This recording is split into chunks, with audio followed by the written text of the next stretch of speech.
Welcome to the Active Language Explainer video for AIA continuing education providers. And thank you for taking an active interest in providing high-quality continuing education and professional development to AIA members and our allied community.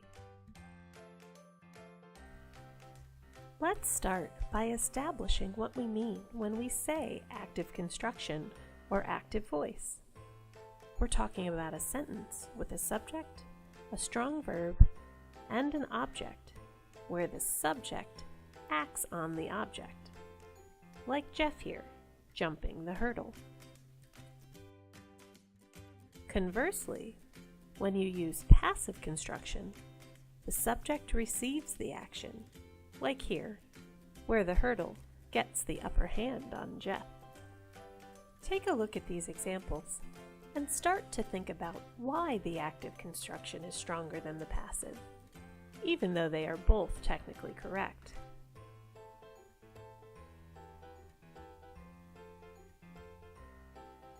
The passive construction just doesn't sound quite right, does it? This is one of the primary reasons using active language is key to effective verbal communication. Active language is natural. It makes sense to use active language to keep your audience from wondering why you sound weird and missing your message altogether. It's shorter, it's more direct, it's more personal, and it indicates you are an invested and active presenter. Active language makes it easy for the audience to discern your level of investment in or connection to the content, and forces you to get to the point. Once you've done that, you can embellish and supplement as needed. Figurative language is serviced immensely by active sentence construction. Finally, if the end game of your presentation is a call to action, whether you want your audience to simply learn more about your subject or to implement the skills learned right away, then you need to inspire that action with your words.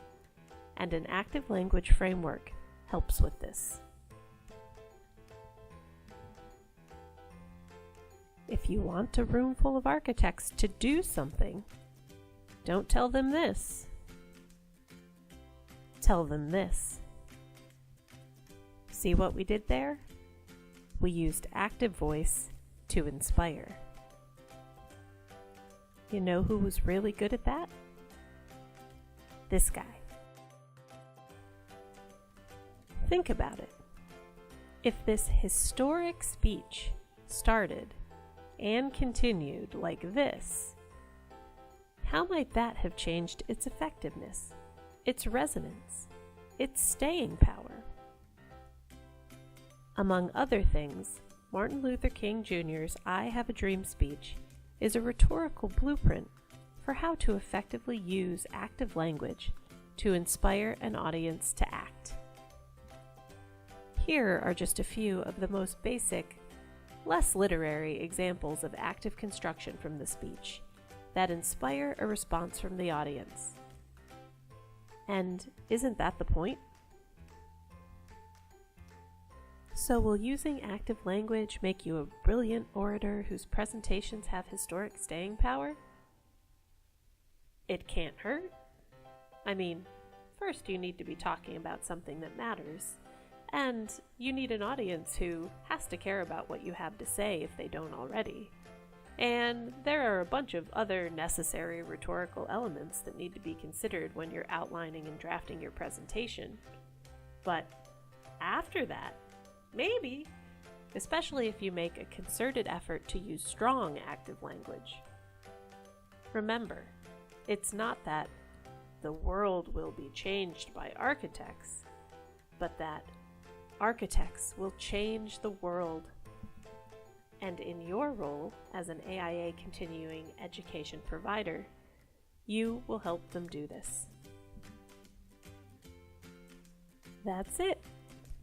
Thanks for your time and for your continued commitment to providing high-quality continuing education to AIA members and allies.